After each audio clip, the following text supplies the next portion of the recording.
My name is Francis Albert, and I accept the Blasphemy challenge. I deny the existence of the Holy Spirit, the Christian God, and the Christian Jesus Christ, and a few other things as well, which may not make you too happy.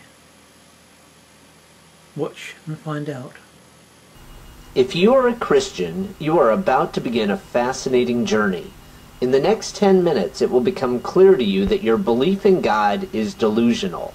The problem is that your delusion, combined with the delusion of billions of other religious people like you, is hurting us as a species.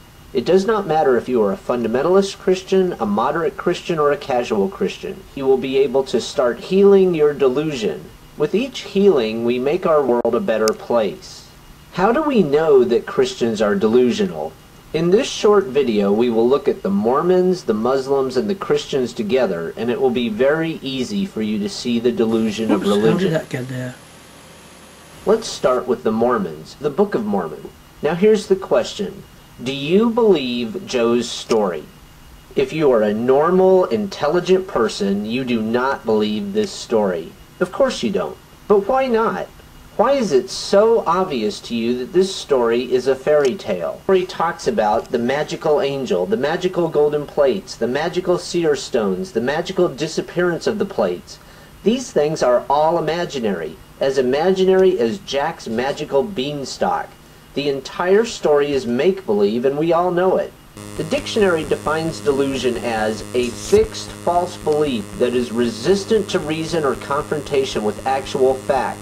That definition fits Mormons perfectly. It is obvious that this is a fairy tale. You and I both know, for example, that magical flying horses are just as imaginary as Santa's flying reindeer. And they can see reality clearly. The fact is, the story is an imaginary fairy tale. If you are a Christian, you should now be able to see what is happening, as you completely reject the Mormon and the Muslim stories. Why?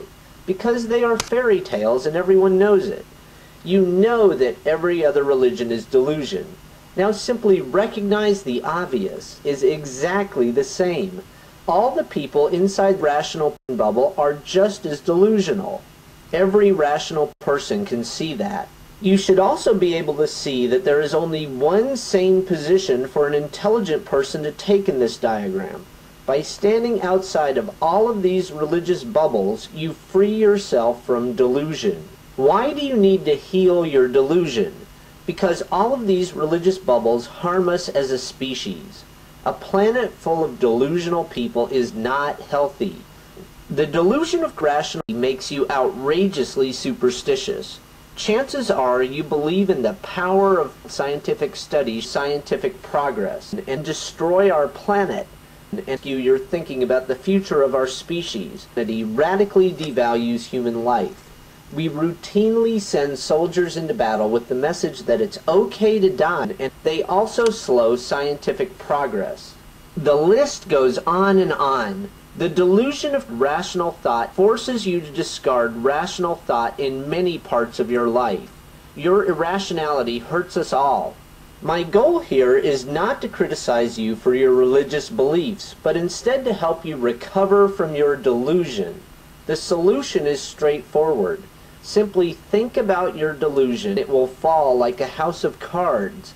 Thinking is the solution. If you will turn on your brain, the depth of your delusion will become obvious to you, and you will be able to start down the path to recovery. You can begin your healing journey right now. For example, ask yourself, why is it that every scientific study shows that prayer is a superstition? Why is it that you, as a rational human being, would believe in a completely imaginary place like heaven? Why would you believe in a being named God for whom there is absolutely no empirical evidence? Think rationally about your religion and you will quickly see how delusional it is. With luck, the bubble of delusion that surrounds you will burst and you will become a normal, healthy human being. And so, the new blasphemy. I deny the effectiveness of scientific method. I deny the superstition of coincidence. I deny the truth of rationalist behaviourism. I spurn the arrogance of atheism, which after 150 years of modern scientific research on one tiny planet can know all ultimate truth. I reject any doctrine or belief that takes away hope, magic and wonder from people and gives them nothing but better ways to kill. No one should say what we can or cannot believe.